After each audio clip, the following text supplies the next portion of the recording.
Today was day 3 in the trial of Rachel Morin's murder, and it was another day of graphic details. The first witness to take the stand was Detective Michael Walensky of the Harford County Sheriff's Office, and he said it was obvious this was not a slip and fall injury. This was a massive attack. He described the DNA evidence collection process, swabs, photographs of the scene.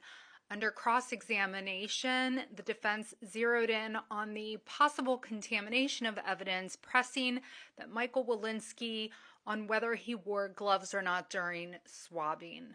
The defense then played body cam footage where they suggested that Officer Walensky did not wear gloves while handling evidence bags that were placed on Rachel's hands. Officer Walensky then explained that these bags are made to preserve evidence on the inside, so it wouldn't matter if he wasn't wearing gloves while handling the outside of the bags. The second person to take the stand was Deputy Christopher McGann, and he testified that Rachel's Apple Watch was recovered in the woods across from the trail, approximately 75 to 100 feet from where her body was found. The medical examiner took the stand today and testified that Rachel Morin's cause of death was blunt force trauma and strangulation, and said the largest injury on Rachel's body was a 6-inch by 6-inch laceration to the back of her head, and that the laceration was caused by 2 to 3 impacts.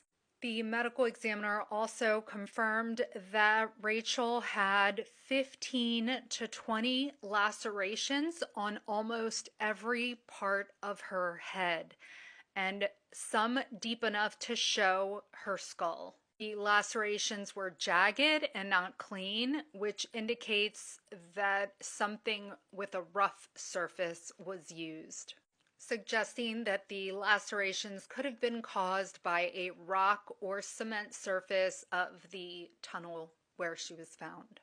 The medical examiner said that virtually every part of Rachel's body had sustained injuries.